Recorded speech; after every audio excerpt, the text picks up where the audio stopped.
A quadrilateral with one pair of parallel sides is a trapezium, and the one with two pairs of parallel sides is a parallelogram. ये हमने किया हुआ था कि अगर कोई आपका क्वाड्रिलेटरल है जिसमें one pair of sides are parallel तो उसे हम ट्रापेजियम कहते हैं, and if two pairs of parallel sides in a quadrilateral then it is called parallelogram. उसे हम क्या कहते हैं? पैरेललोग्राम कहते हैं. ठीक है. When we apply conditions of equality on sides and angles of a parallelogram, we get figures like rhombus, rectangles and square, and all of them are special parallelograms. देखिए अभी तक हमने जो पैरेललोग्राम के बारे में जो भी पढ़ा कि इसकी ऑपोजिट साइड्स जो होती है दैट इज पैरेलल. तो यहाँ पे हमारे दिमाग में ऐसी बहुत सी फिगर आएंगी. For example rhombus, rectangle, square, ये तीनों जो फिगर हैं इनमें भी आपकी ऑपोजिट साइड्स क्या होती हैं? पैरेलल होती हैं. तो ये भी एक स्पेशल टाइप ऑफ पैरेललोग्राम इन्हें हम कहते हैं. ठीक है. तो let us study them in detail. इनके बारे में कुछ डिटेल में पढ़ते हैं. ठीक है. तो ये ध्यान रखना कि rhombus, square and rectangle having four sides. ठीक है. इनकी फोर साइड्स हैं, that means they are quadrilateral. और अगर आप देखेंगे स्क्वायर, रेक्टेंगल और रोम्बस, इन सभी में आपकी ऑपोजिट साइड्स क्या होती हैं? पैरेलल ही होती है. तो ये क्या है? ये पैरेललोग्राम है. ठीक है. Special type of a parallelogram. तो चलिए रोम्बस के बारे में पढ़ते हैं. What is rhombus? If the adjacent sides of a parallelogram become equal we get a rhombus. कह रहे हैं कि अगर आपकी एडजेसेंट साइड्स, जो आपकी साथ में जो साइड्स होंगी पैरेललोग्राम की, अगर वो इक्वल हो गई then we get a rhombus. उन्हें हम क्या कहेंगे? रोम्बस कहेंगे. Because rhombus is a parallelogram with the following characteristics.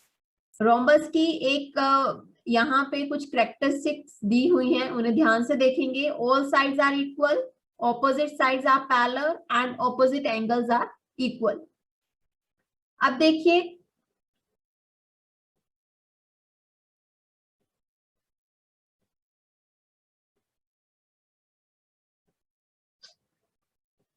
ये देखिए, ये मैंने एक बनाया है यहाँ पे पैरेललोग्राम. ओके. हमने पैरेललोग्राम के बारे में अभी यही पढ़ा था कि पैरेललोग्राम की जो ऑपोजिट साइड्स होती हैं वो क्या होती हैं? Parallel and equal. मतलब ये पैरेलल तो होंगी ही होंगी, साथ में इनकी जो लेंथ होगी वो भी क्या होगी? इक्वल होगी. If this is 6 centimetre then it will also 6 centimetre. ये भी कितनी होगी? 6 सेंटीमीटर ही होगी. Opposite sides are equal and parallel. तो अभी हम रोम्बस के बारे में पढ़ रहे थे. तो यहाँ पे एक लाइन है, if the adjacent sides of the parallelograms become equal. First line देखेंगे, if the adjacent sides of the parallelogram become equal. Adjacent side का मतलब है ये साथ वाली जो साइड्स होंगी. ठीक है. ये दोनों तो ऑपोजिट साइड्स हैं.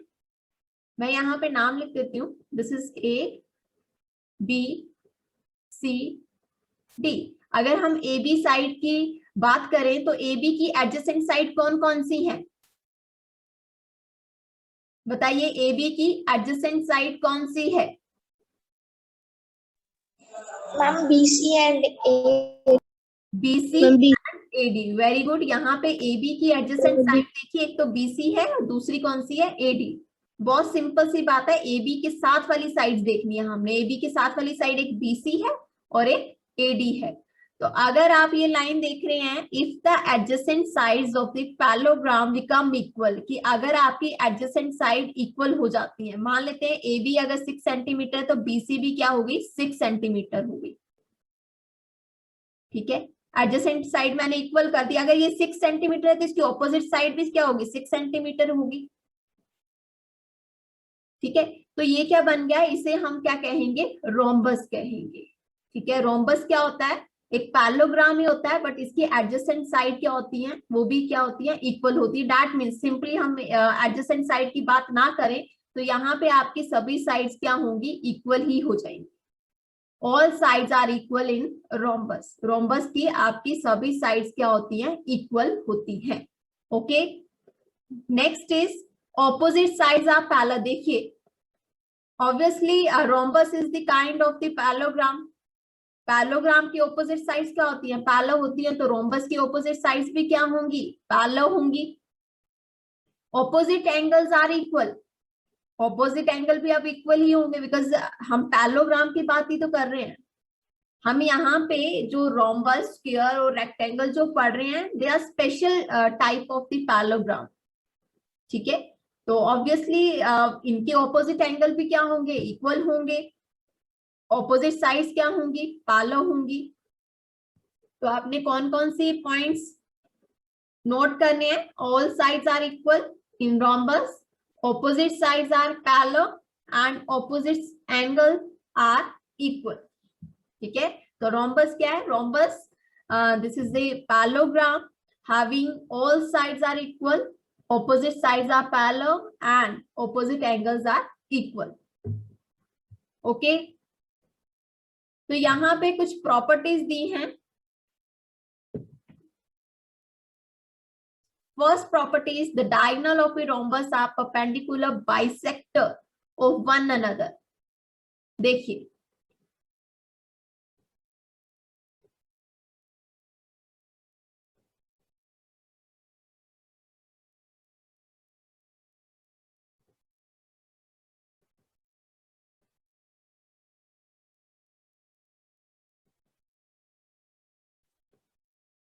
यहाँ इसकी डायगोनल्स बना देते हैं।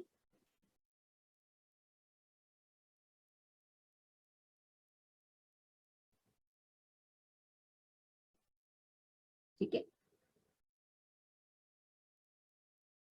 ये मैंने दो डायगोनल्स यहाँ पे बनाई। ठीक है, so as this is rhombus, तो रोम्बस में आपकी जो डायगोनल्स होती हैं, आप perpendicular bisector of one another. तो यहाँ पे दो वर्ड्स लिखे हैं, first one is perpendicular and the second one is bisector. तो कोई मुझे बता सकता है कि परपेंडिकुलर का मतलब क्या होता है?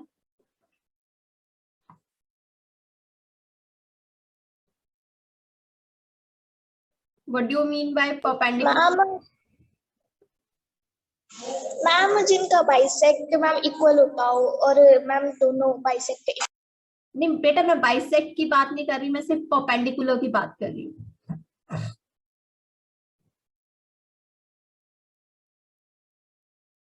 मैम जिनके बाइसेक्ट एक दूसरे से भी कटते हो। देखिए, यहाँ पे एक मैंने लाइन ली। ओके,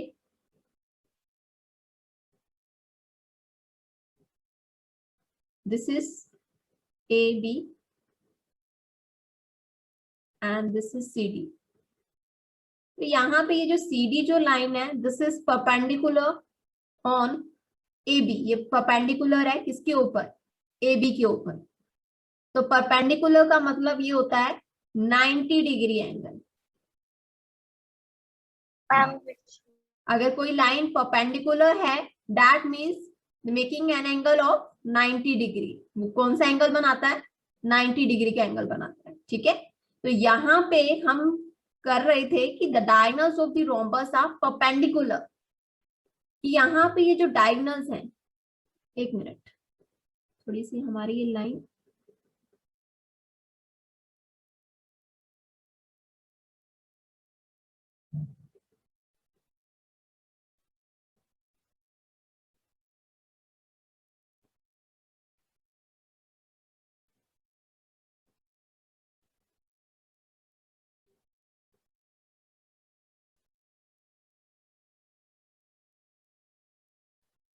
ओके, ये बिल्कुल यहाँ पॉइंट में आएगी। ठीक है, तो यहाँ पे ये जो डायगोनल्स जहां यहाँ इस पॉइंट पे जाके इंटरसेक्ट हो रही है, ठीक है ना, इस पॉइंट में जाके इंटरसेक्ट हो रही है दोनों डायगोनल्स, तो यहाँ पे ये क्या है? 90 डिग्री का एंगल बना रही है। ठीक है, यहाँ पे ये एंगल कितना होगा? 90 डिग्री का। सिमिलरली ये एंगल कितना होगा? ये भी 90 डिग्री का। ये एंगल, ये भी 90 डिग्री, और ये आपका ये एंगल भी क्या होगा? 90 डिग्री का होगा। परपेंडिकुलर का मतलब ये है कि यहाँ पे AC के ऊपर आपकी DB जो है वो क्या है? परपेंडिकुलर है। AC जो लाइन है, इसके ऊपर DB ये जो लाइन जा रही है, ये 90 डिग्री का एंगल बना रही है। यहाँ पे देखिए 4 एंगल्स बन रहे हैं, दिख रहे हैं? अगर मैं इस पॉइंट को नाम देती हूँ ओ, ठीक है, तो एंगल ए ओ बी, यहाँ पे जो एंगल ए ओ बी है ये कितना है, ये भी क्या है 90 डिग्री है। एंगल बी ओ सी, कितने एंगल बन रहे हैं बेटा? Ma'am 4 4 angle. तो ये चारों के चारों एंगल कितने डिग्री का एंगल बना रहे हैं? 90 90 डिग्री।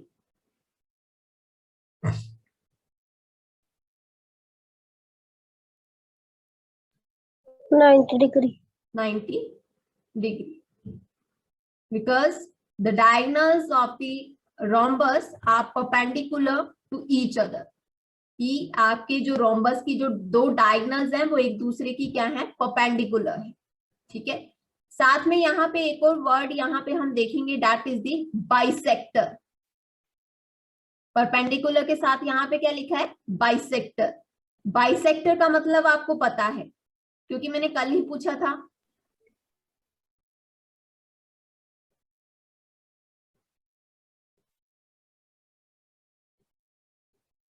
तो यहाँ पे आपके पास ये जो दो डायगनल्स हैं ये परपेंडिकुलर तो है ही है, साथ में क्या है, बाइसेक्टर भी है। दैट मीन्स ये दोनों जो लाइंस हैं ये एक दूसरे को दो इक्वल पार्ट्स में डिवाइड कर रही है। दैट मीन्स आपकी जो ए ओ है that is equal to O C, वो किसके इक्वल है, ओ सी के इक्वल है। आपकी ओडी किसके इक्वल है, ओ बी के इक्वल है। ठीक है, मतलब कि ये जो लाइन जा रही है ए सी, ये जो एसी लाइन जा रही है, डीबी इसको किस पॉइंट में काट रही है, ओ पॉइंट में। तो ओ पॉइंट में क्या हो रहा है कि इस एसी के दो इक्वल पार्ट्स हो रहे हैं, एओ और ओसी, और ये दोनों पार्ट्स क्या हैं, इक्वल है। जितना ए होगा उतना ही आपका ओसी होगा। ठीक है, बाइसेक्टर का मतलब ये है। फॉर एग्जाम्पल जैसे मैंने यहाँ पे एक लाइन ली,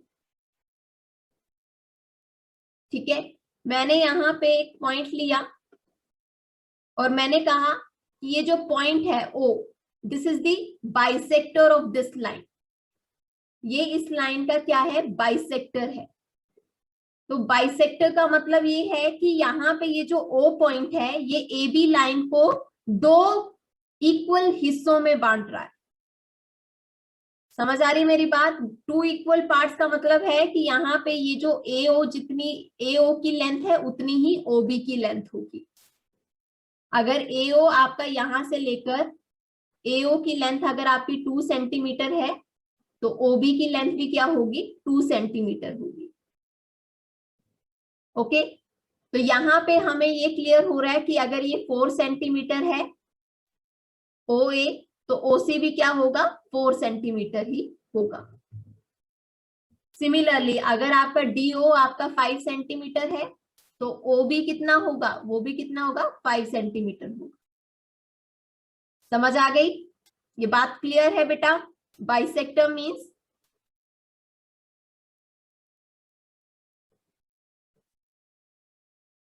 ये देखिए,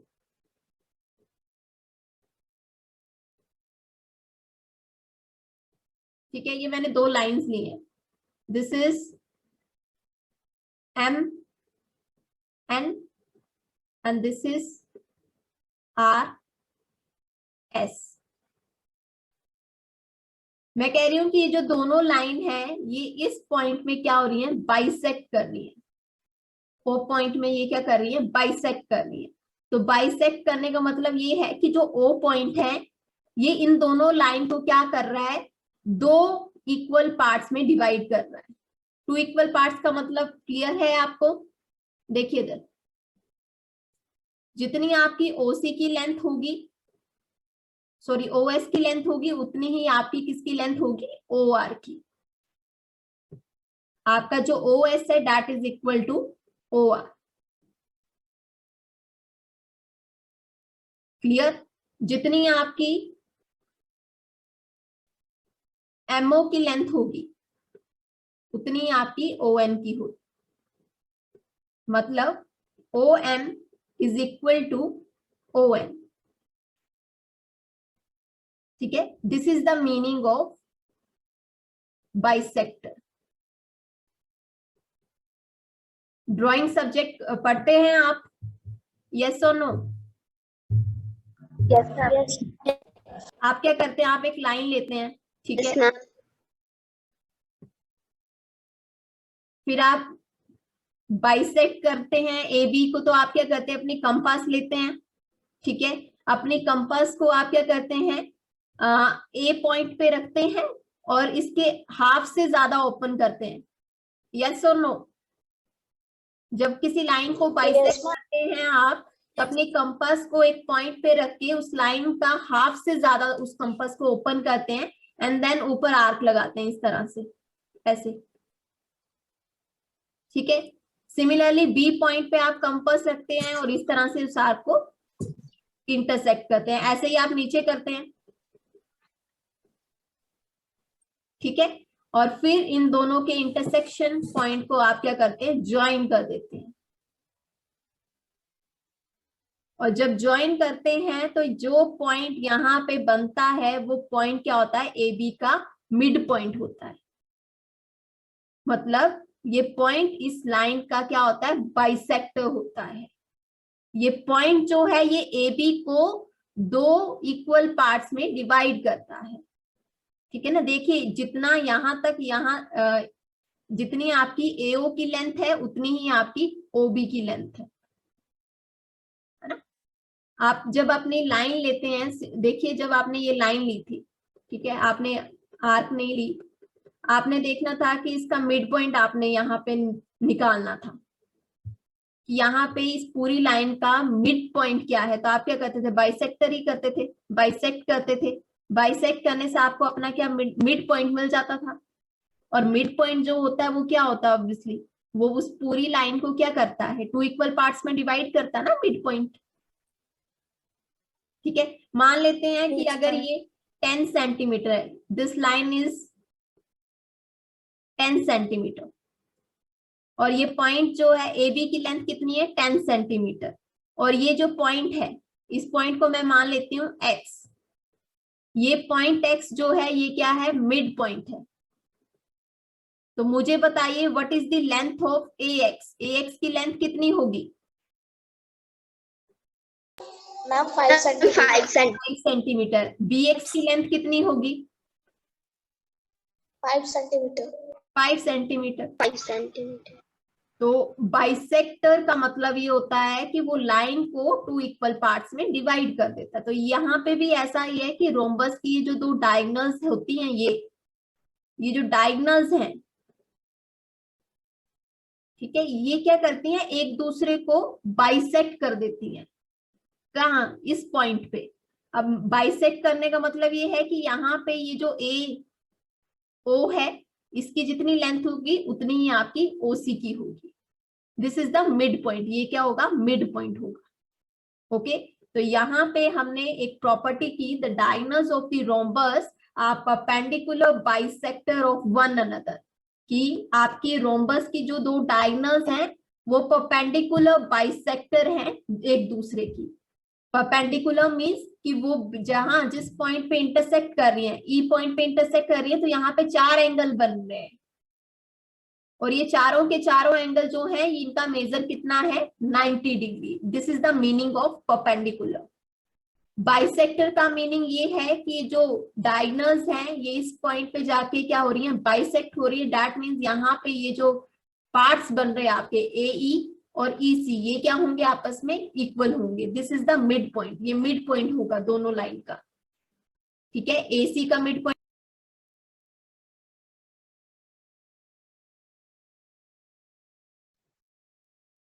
ma'am your voice is not coming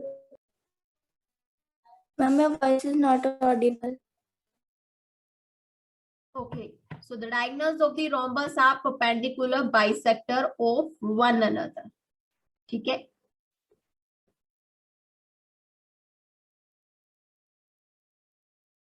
अब मुझे यहाँ पे ये बताइए कि अगर ये रोम्बस है तो what is the length of EO, EO की लेंथ कितनी होगी बताइए, what is the value of x.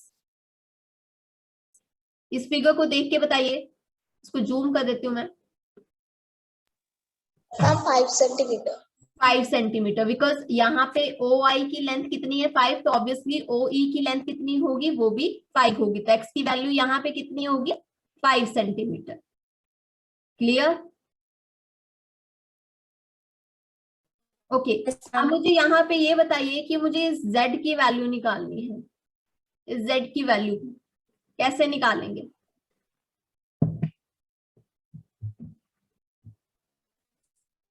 आपकी आवाज नहीं आ रही है। आवाज नहीं आ रही?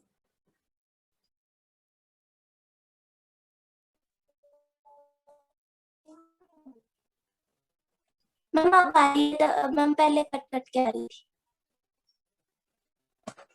Yes, ma'am.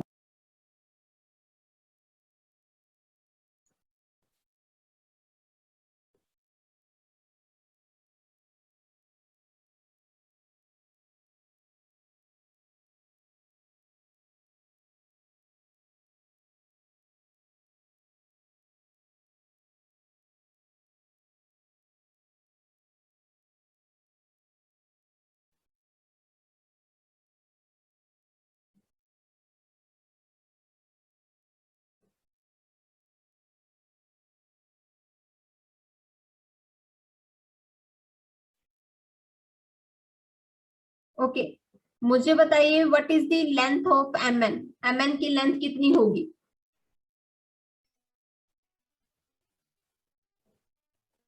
Ma'am, if it is a rhombus or parallelogram, this is rhombus, ma'am 6 centimeter. And the reason 6 centimeter. Ma'am, because the adjacent, because the all sides are equal of a rhombus and the adjacent sides are equal. So if the adjacent side of RS is SN, then the adjacent side of SN is also MN.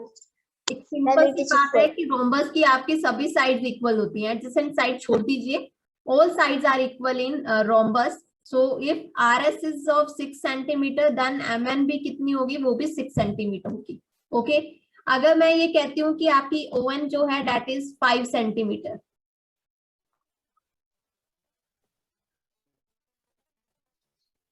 and this is OM is 10 centimeter, then what is the length of MN? MN की length कितनी होगी?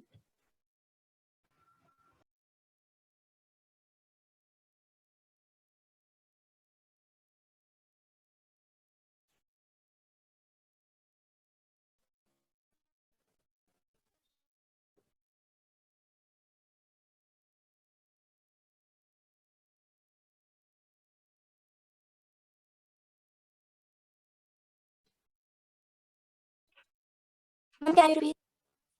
Ma'am आपकी आवाज नहीं आ रही।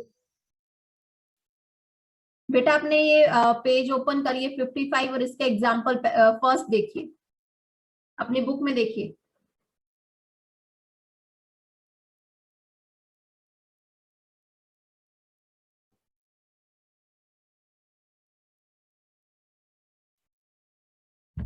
Yes, ma'am.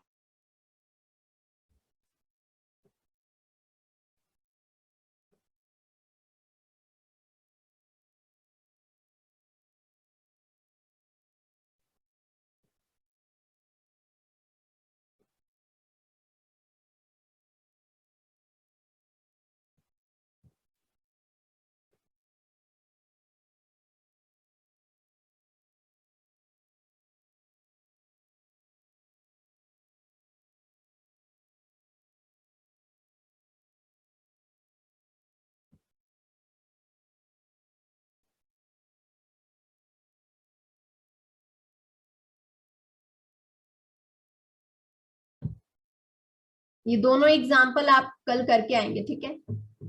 साथ में practice zone 1 जो है वो रिवाइज करेंगे फॉर वीकली टेस्ट, कल आपका वीकली टेस्ट है, तो उसके लिए चैप्टर 3 प्रैक्टिस जोन 1, ओके।